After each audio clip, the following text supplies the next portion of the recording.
ಎಲ್ಲರಿಗೂ ನಮಸ್ಕಾರ. Welcome back to my channel Sonu special. ಇವತ್ತಿನ ವಿಡಿಯೋದಲ್ಲಿ ನೀರು ದೋಸೆನ ಹೇಗೆ ಮಾಡೋದು ಅಂತ ಹೇಳಿ ತೋರಿಸ್ಕೊಡ್ತಾ ಇದ್ದೀನಿ.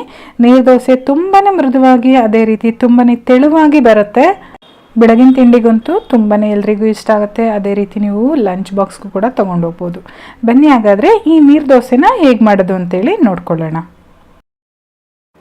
ಮೊದಲನೇದಾಗಿ ನಾನಿಲ್ಲಿ ಅಕ್ಕಿನ ನೆನೆಸಿದ್ದೀನಿ. ನಿನ್ನೆ ನೈಟ್ ನೆನೆಸಿರೋದು, ಸುಮಾರಾಗಿ ಒಂದು 8 ಅವರ್ಸ್ ನೆನೆಸಿದ್ದೀನಿ.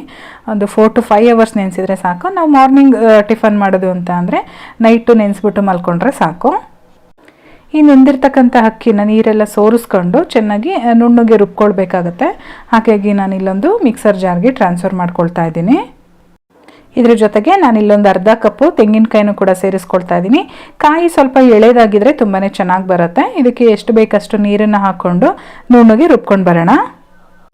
ತೆಂಗಿನಕಾಯಿ ಹಾಕೋದ್ರಿಂದ ನೀರು ದೋಸೆ ತುಂಬಾ ಸಾಫ್ಟಾಗಿ ಬರುತ್ತೆ. ಇದೊಂದು ಟಿಪ್ಸ್ನ ನೀವು ಫಾಲೋ ಮಾಡಿ. ನೀರು ದೋಸೆ ಮಾಡಬೇಕಾದ್ರೆ ತುಂಬಾ ಸಾಫ್ಟಾಗಿ ನಿಮಗೆ ದೋಸೆ ಬೇಕು ಅಂದರೆ ತೆಂಗಿನಕಾಯಿನ ಯೂಸ್ ಮಾಡಿ. ತೆಂಗಿನಕಾಯಿ ಹಾಕ್ದೇನೂ ಕೂಡ ಹಾಗೇನೂ ಕೂಡ ಯೂಸ್ ಮಾಡ್ಬೋದು. ಇವಾಗ ನಾನಿಲ್ಲಿ ಒಂದು ಮಿಕ್ಸಿಂಗ್ ಬೌಲ್ಗೆ ಹಿಟ್ಟನ್ನೆಲ್ಲ ಟ್ರಾನ್ಸ್ಫರ್ ಮಾಡ್ಕೊಂಡಿದ್ದೀನಿ. ಅದೇ ರೀತಿಯಾಗಿ ಮಿಕ್ಸರ್ ಜಾರಲ್ಲಿ ಇನ್ನೂ ಹಿಟ್ಟು ಮಿಕ್ಕಿರುತ್ತಲ್ವ, ಅದಕ್ಕೆ ನೀರನ್ನು ಹಾಕ್ಕೊಂಡು ಈ ರೀತಿ ಅಳ್ಳಾಡಿಸ್ಬಿಟ್ಟು ನಾವು ಹಾಕ್ಕೊಂಡ್ರೆ ನೀಟಾಗಿ ಕಂಪ್ಲೀಟಾಗಿ ಹಿಟ್ಟೆಲ್ಲ ನಮಗೆ ಸಿಗುತ್ತೆ. ಹೆಸರೇ ಹೇಳೋ ರೀತಿ ಇದು ಮೊದಲೇ ನೀರು ದೋಸೆ, ಹಾಗಾಗಿ ನಾವು ಕನ್ಸಿಸ್ಟೆನ್ಸಿನ ನೀರು ಥರನೇ ಮಾಡ್ಕೊಳ್ಬೇಕಾಗತ್ತೆ. ಹಾಗೆ ಮತ್ತಷ್ಟು ನೀರು ಬೇಕು ಅಂದರೆ ನಾವು ನೋಡ್ಕೊಂಡು ಆ್ಯಡ್ ಮಾಡ್ಕೊಳ್ಬೇಕಾಗತ್ತೆ. ಇವಾಗ ಇದಕ್ಕೆ ರುಚಿಗೆ ತಕ್ಕಷ್ಟು ಉಪ್ಪನ್ನು ಕೂಡ ಸೇರಿಸ್ಕೊಳ್ತಾ ಇದ್ದೀನಿ. ನಾನಿಲ್ಲಿ ಯಾವುದೇ ರೀತಿ ಸೋಡಾ ಹಾಕ್ತಾ ಇಲ್ಲ, ಉಪ್ಪನ್ನು ಮಾತ್ರ ಹಾಕ್ಕೊಂಡು ಚೆನ್ನಾಗಿ ಒಂದ್ಸಲ ಮಿಕ್ಸ್ ಮಾಡ್ಕೊಳ್ತೀನಿ.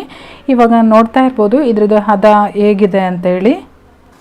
ಇಷ್ಟು ತೆಳುವಾಗಿ ನಾವು ಕನ್ಸಿಸ್ಟೆನ್ಸಿ ಮಾಡ್ಕೊಳ್ಬೇಕಾಗತ್ತೆ. ನೀವು ನೋಡ್ತಾ ಇರ್ಬೋದು ಎಲ್ಲೂ ಕೂಡ ಗಟ್ಟಿ ಇಲ್ಲ, ನೀರು ಥರನೇ ಇದೆ. ಇದೇ ರೀತಿಯಾಗಿ ನಾವು ನೀರು ದೋಸೆಗೆ ರೆಡಿ ಮಾಡ್ಕೊಳ್ಬೇಕಾಗತ್ತೆ.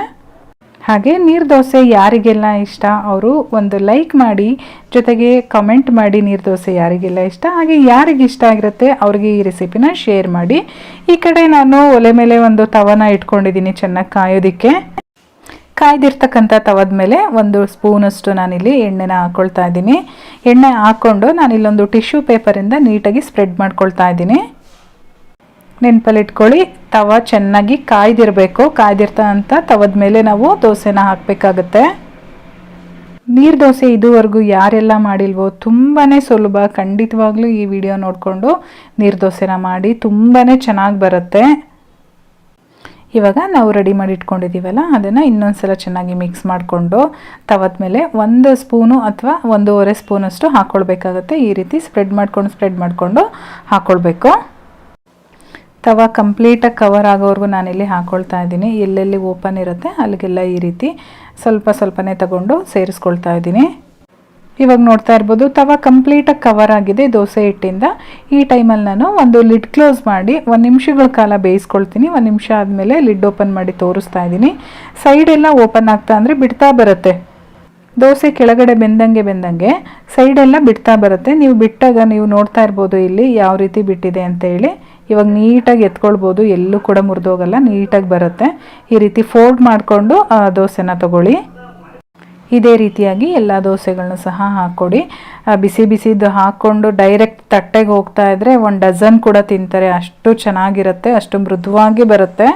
ಚಟ್ನಿ ಜೊತೆ ಕೊಡಿ, ಇನ್ನೂ ತುಂಬಾ ಚೆನ್ನಾಗಿರುತ್ತೆ. ರೆಸಿಪಿ ಇಷ್ಟ ಆಗಿದ್ರೆ ಲೈಕ್ ಮಾಡಿ, ಶೇರ್ ಮಾಡಿ, ಸಬ್ಸ್ಕ್ರೈಬ್ ಮಾಡ್ಕೊಳ್ಳಿ. ಜೊತೆಗೆ ನನ್ನ ಫೇಸ್ಬುಕ್ ಪೇಜನ್ನು ಕೂಡ ಫಾಲೋ ಮಾಡಿ. ನಾನು ಮತ್ತೆ ಸಿಗ್ತೀನಿ ಮುಂದಿನ ವಿಡಿಯೋದಲ್ಲಿ. Thank you.